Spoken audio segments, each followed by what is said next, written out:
Is Israel about to occupy Gaza? Leaks from the Prime Minister's office suggest a major operation is on the table, but tensions are rising between Netanyahu and IDF Chief of Staff Eyal Zamir, who warns it could endanger the hostages. Is it a trial balloon or a real plan? Meanwhile, U.S. House Speaker Mike Johnson's visit to Judea and Samaria raises questions. Could annexation be next?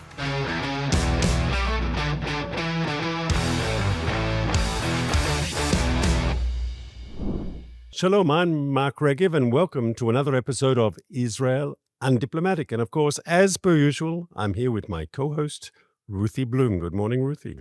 Good morning, Mark. Listen, before we get to real serious topics, I would like to stop for a second and really thank all our viewers who have been writing to our email, undiplomatic@jns.org, for your comments and your questions, which we are trying every week to incorporate into our discussions, and this week is no exception. And also to, again, thank all of you who have been liking and subscribing to our content. And now we're going to get to the content.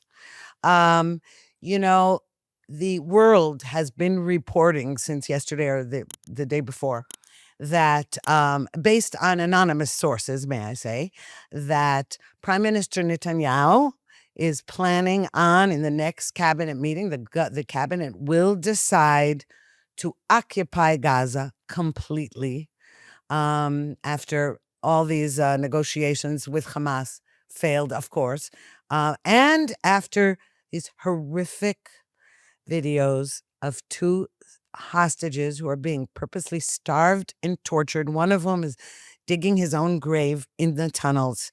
And after a whole media blitz around the world that Israel has been starving Palestinians on purpose.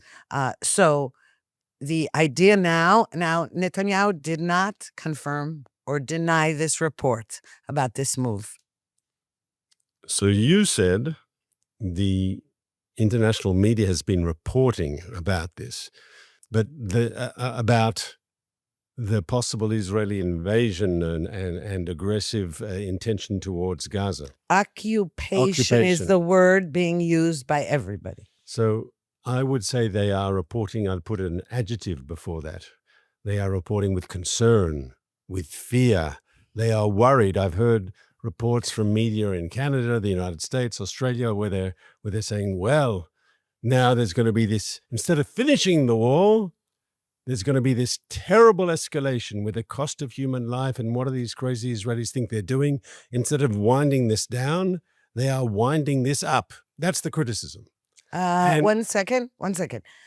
It's not concern and fear. It is outright hostility based on the word occupation. And it isn't just because the loss of human life. It is, with the help of the Israeli media, an assault on the Israeli government for listening to its most right-wing elements, etc. It's an assault. It's not concern. That's baloney. It is an out-and-out assault. And as I said, aided and abetted happily by Israeli journalists. So I stand by what I said because that's the way it sounded to me. But I would say the following, and my understanding of the situation is that Netanyahu did not want to get to where we are now, that he honestly tried to get a deal through the Americans, through Mr. Witkoff and the other members of the Trump team who were very much involved in the negotiations with the mediators and directly with Hamas to try to get a ceasefire hostage release deal.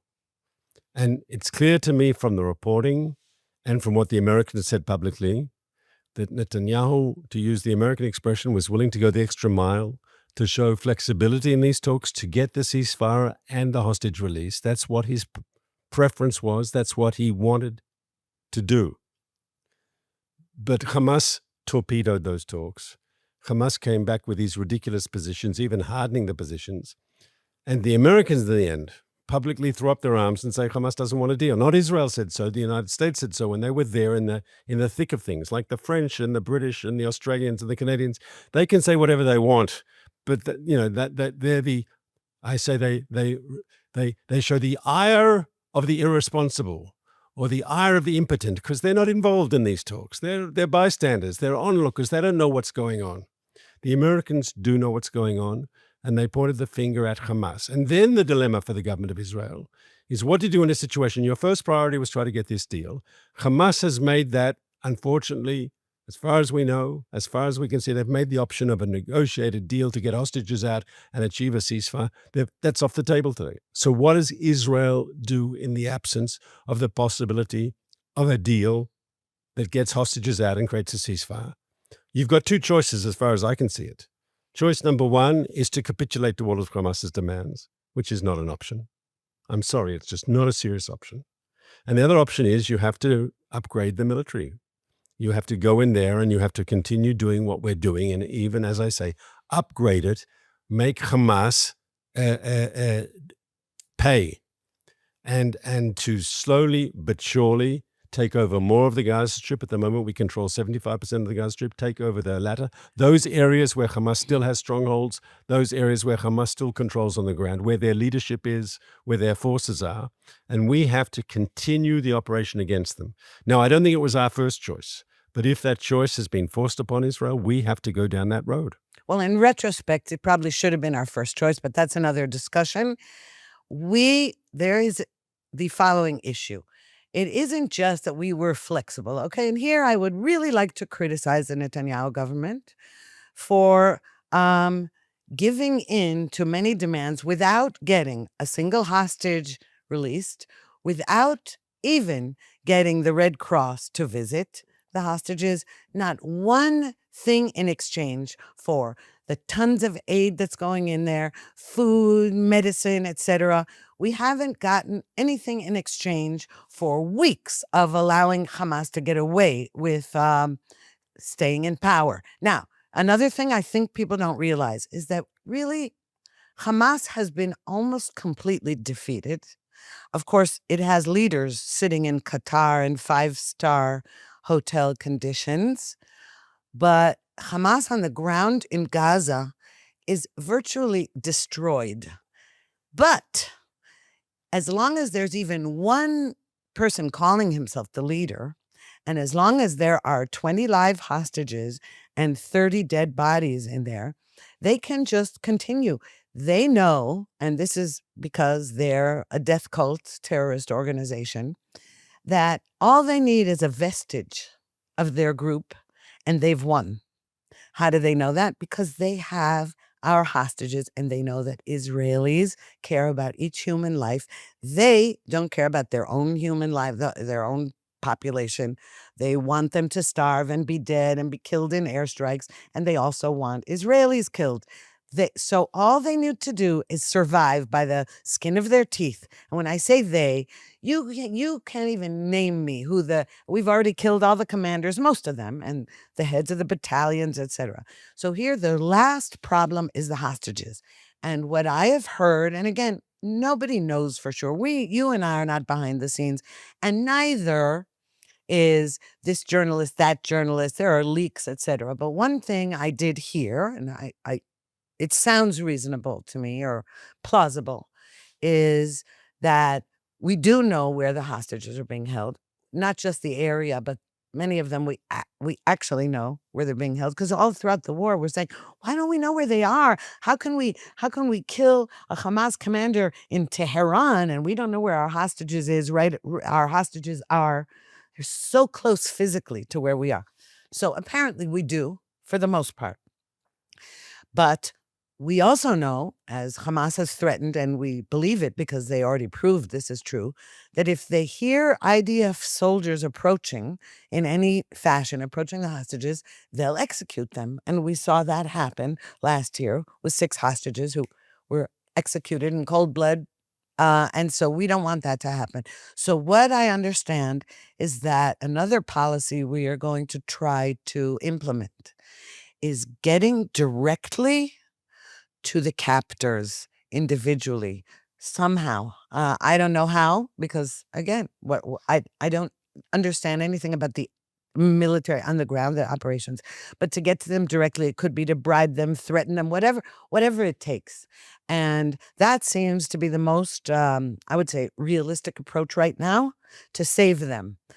And having said that, I'm going to make one more point, and that is that we know that they're in danger. We know they're being purposely starved by captors who have food that they stole from UN aid trucks and etc. We know that the captors have food. We know they're purposely starving and torturing those hostages. So we know they're at death's door. And we also know that any move we make right now, and that includes, by the way, any deals with Hamas, that they are in danger, that we are putting them at greater risk, but there's no choice. And I am not saying, I say that with heartbreak, of course, but there is no choice. We actually heard from a hostage who reported, it was in the media. He said he was in a room given half a piece of pita bread a day to eat and in a state of semi-starvation.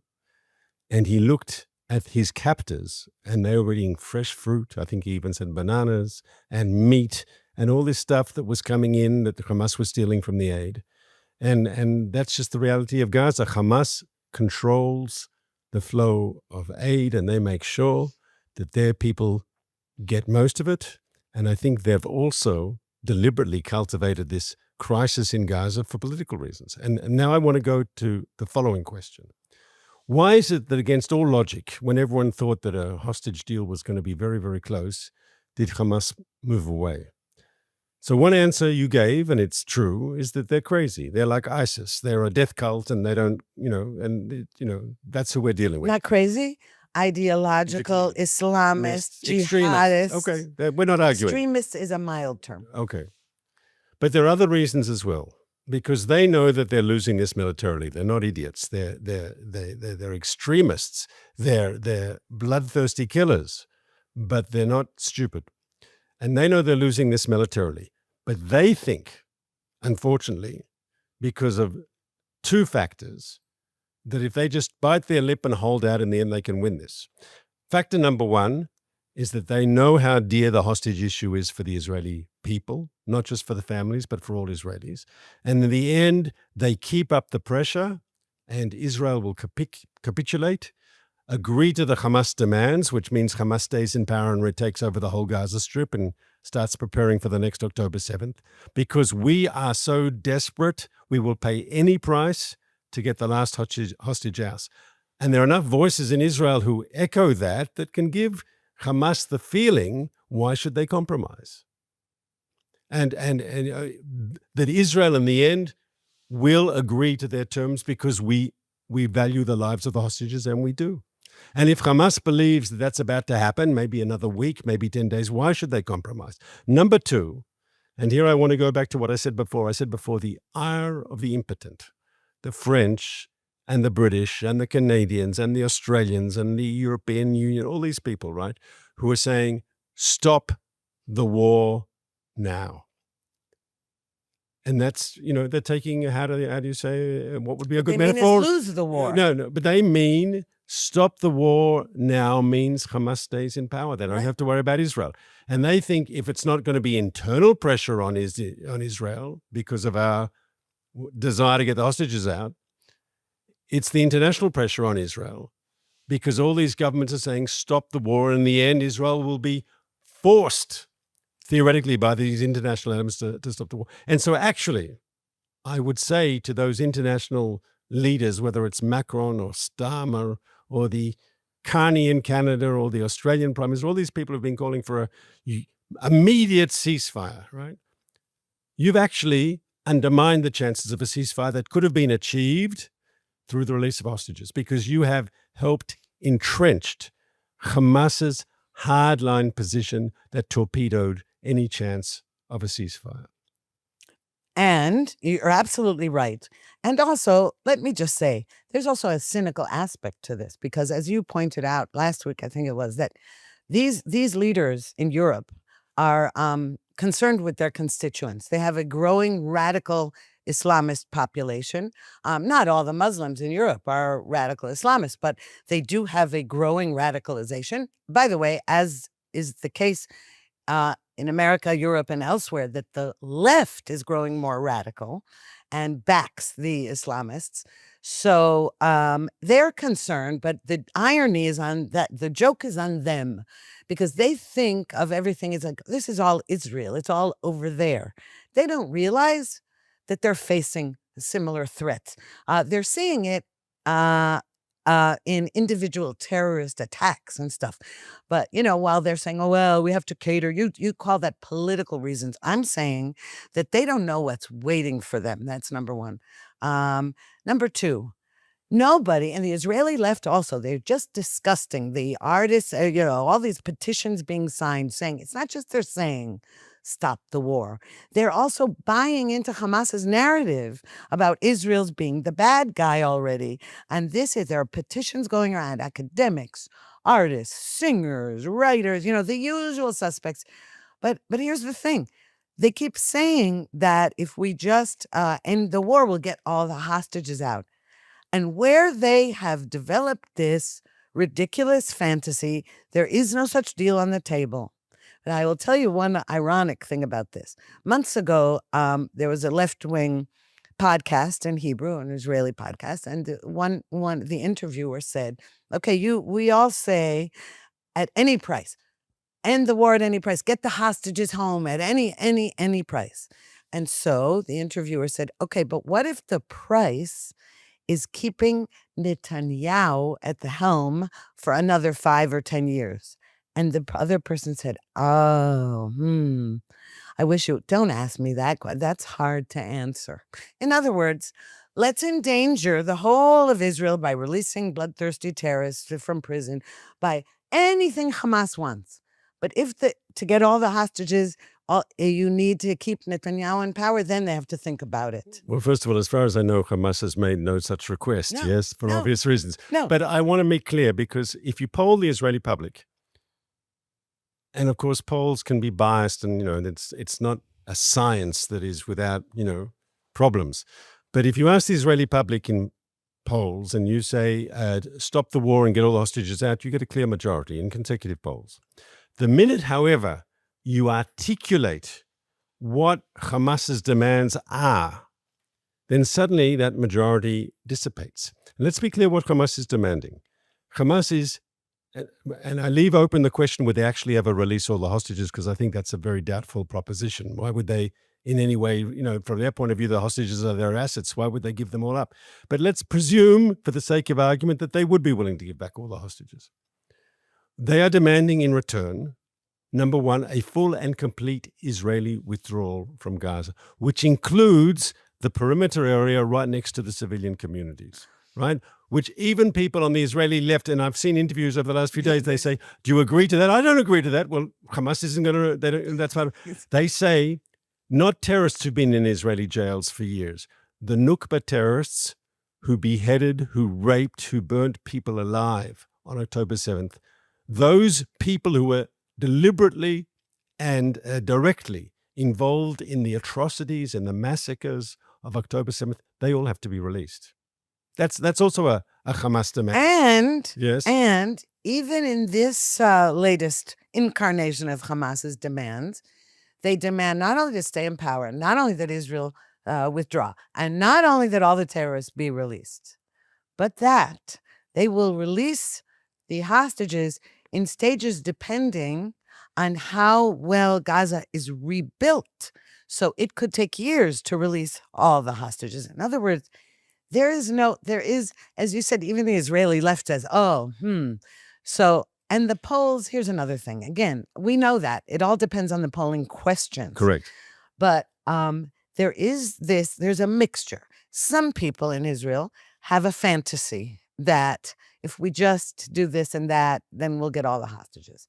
Others have ill will. And I know you seem to take issue with me on that, but I don't, okay? Because I read the wording of these Israelis who would rather the country go down the tubes than have not their own leftists in power here.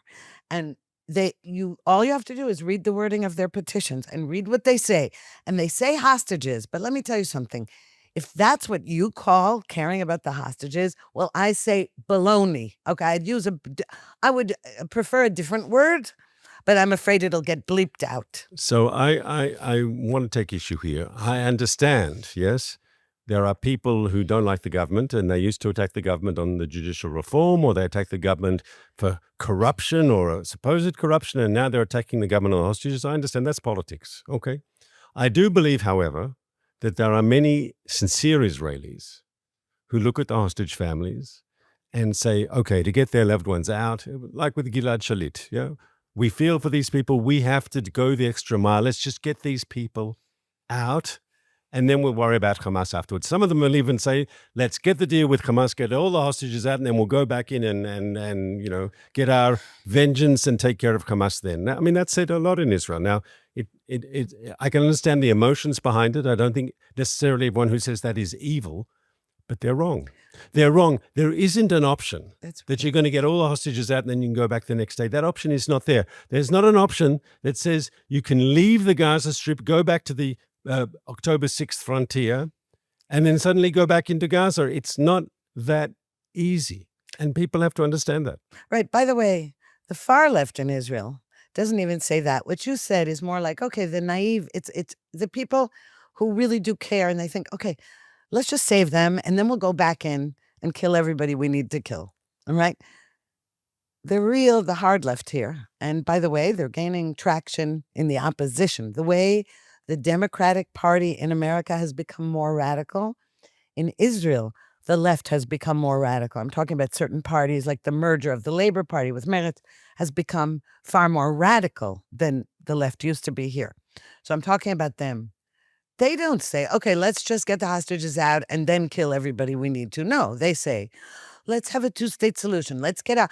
They say things that are from the mentality of the failed Oslo Accords, the failed disengagement, the October 6th mentality, all the attempts that Israel has made at peace from forever since our existence, and they just are back. They just keep Can I argue? pounding it. I want to argue fiercely with you now. Okay, Ruthie. go I ahead. think you got things very wrong, because I think anyone looking at the Israeli body politic, yes, has to see that where is the real interesting change?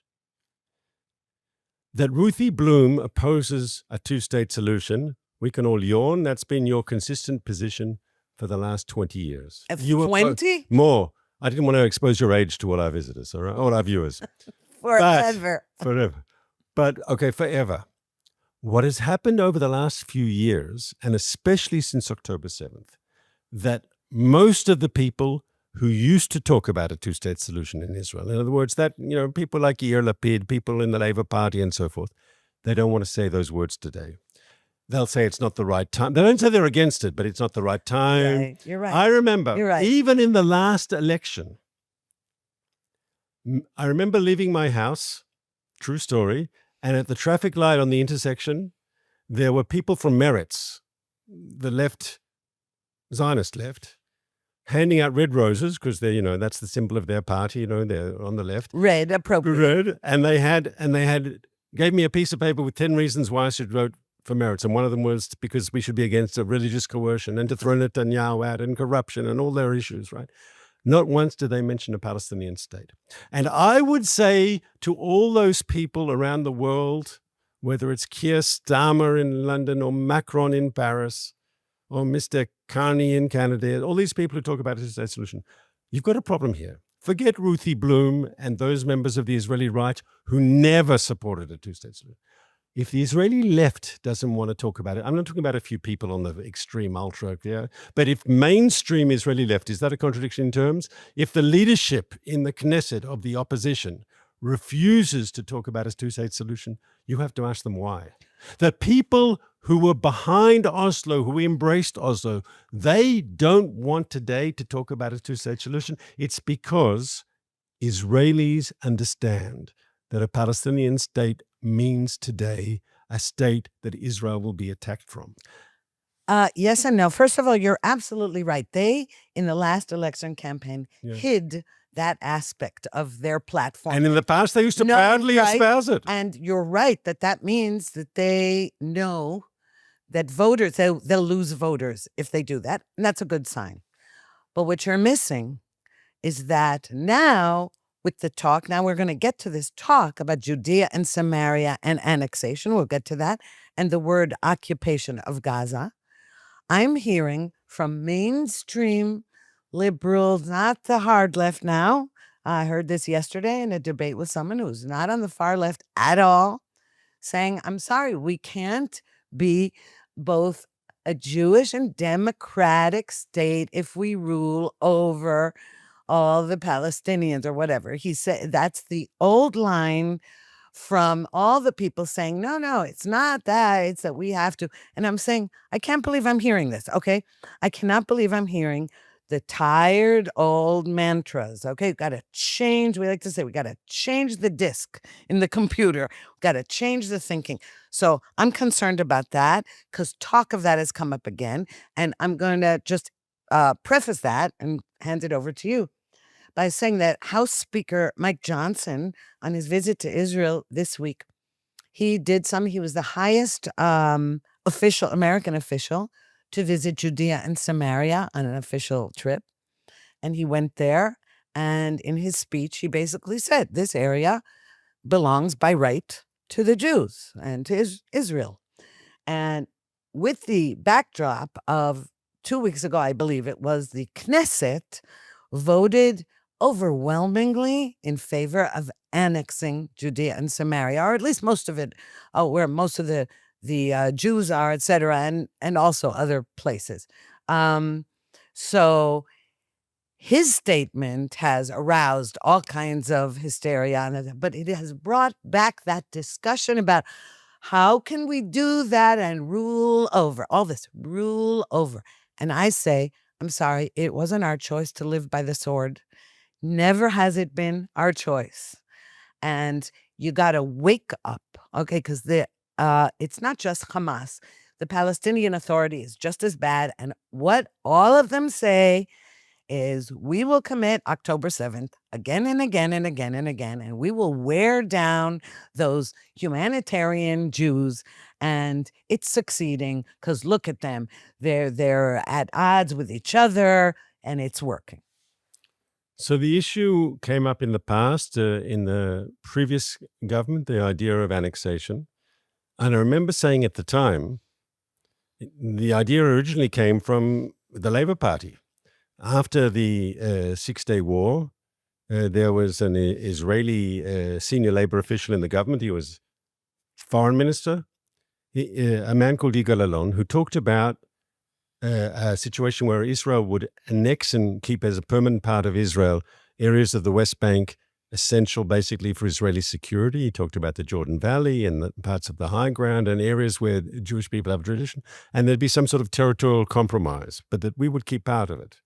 Dayan and Perez at the time, though Perez changed his positions, talked about that we'd need to keep the whole territory and that they could be citizens, or there'd be some sort of autonomy, or they could be citizens of Jordan or something like that. But the idea that Israel would remain there actually came from the Labour governments of Levi Eshkol and Golda Meir. It was an official Labour Party policy for a while, right? That there'd be some sort of territorial compromise. We would annex part and the Arab side would get the other part in the framework of peace. There are two questions. That word peace. It's just so horrible. But I'm saying, every time the word peace comes up, you have more blood is spilled. Okay, but let me get back now to my point, which I want to say. First of all, there are two considerations that the Israeli government also needs to keep in mind. Number one, Israel is facing today, because of the fighting in Gaza, because of the war, we are facing staunch international criticism. And we have to ask ourselves, maybe it couldn't get worse, and so this is a time to do something we always wanted to do. Or we could say we don't want to put more wood on the fire or pour oil on the fire. Choose your metaphor. And that's a decision that has to be looked at for those reasons. And okay.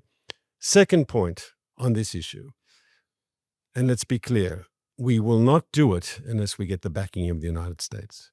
And here are the discussions we have, and that's why maybe the visit of the U.S. House Speaker is important. But ultimately, it'll be the call of the U.S. president. And I don't see an Israeli government doing it without a green light or a yellow light or between yellow and green from the White House. Because just to do it and have it not recognized by anyone is probably not a smart thing to do. You would need to have understandings reached with the Right. Well, Americans. But finally, what could force Israel to move this? What could be the game changer? If these governments in Europe say, we're going to give what we think is final status. There has to be a two-state solution on the 67 borders. We're going to recognize a Palestinian state, which means we upgrade the PA, which refuses to condemn October 7th and pays terrorists and pay for slay, yes, and that is riddled with corruption and which teaches its young people to hate Israelis and to kill Jews, yes. If we're going to upgrade, excuse me, we're going to upgrade their status to a country. And instead of having some unofficial French representative, he'll now be the ambassador to the state of Palestine. And Israel needs to respond. I'm sure there'll be a lot of people in the Israeli government who will say, okay, you do that. That's your attitude about final status. This is our attitude. And to annex certain areas. And so they could force Israel to a situation where we feel we have to respond. Right. Well, by the way, I do agree with you that it's not likely that we'll make such a move without the approval of the United States. But that's why we're in kind of a hurry, because Trump, though this is his second term, skipping one with the Biden administration in between, in his first term, he said, great, recognize the Golan Heights, sovereignty over the Golan Heights, Israeli, that Jerusalem is the capital of Israel, et cetera, et cetera.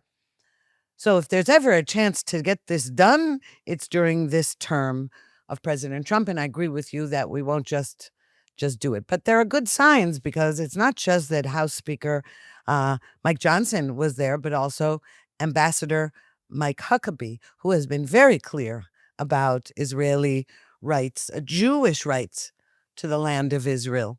Now, so I don't know if we're going to do that, but I'll tell you what is true.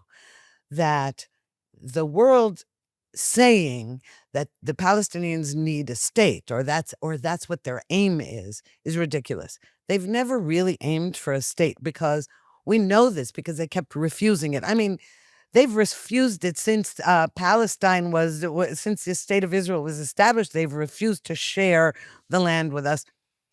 And they could have had a state a million times over. And naive Israelis thinking that's what we all want. We all want the same thing.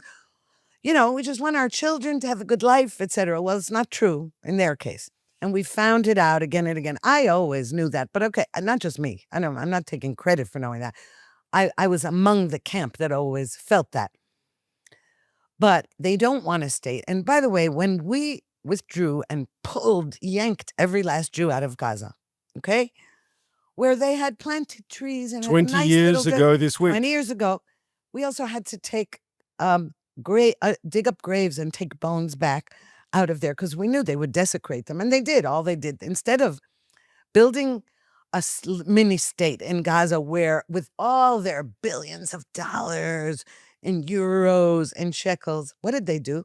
Destroyed all the greenhouses, built terror tunnels and then missile factories. They didn't want a state, and they don't. And neither does, and the one who really doesn't want a state is the head of the Palestinian Authority, and that is Mahmoud Abbas. And how do we know that? Because it is only his supposedly striving for statehood that has kept him relevant and not assassinated all these years, and given him standing ovations at the disgusting United Nations. Having a state would mean having responsibilities. It means actually taking care of taking out the garbage. And they don't want that. They want to kill Jews. They want to eliminate the state of Israel. It's about time. And as I said, anybody who's on their side has to ask himself if maybe that's his goal too. I would also ask all these people, these Europeans and others who support these ideas. I would say, when Israel did pull back to the 67 borders, when Israel did take down settlements and force settlers to leave, did we get peace? And the example is, as I said a moment ago, 20 years ago in Gaza. And I would say to you, we saw how that turned out. And yet you want Israel Yeah. do it. Excuse me. You want Israel to do that again? Hello? You have to be able to convince the Israeli public that doing it again is not going to be a repeat. And here I think the onus is on friends of the Palestinians, so-called friends, to tell Israel, you pull back and take down settlements. It's not going to be like Gaza. Well, why is it not going to be like Gaza? And here I want to take up what you said and put meat on the bones. When you say the Palestinians, were offered a state and they never said yes, they're happy to take a state instead of Israel, but not a state that will live in peace with Israel. Let's go through the history.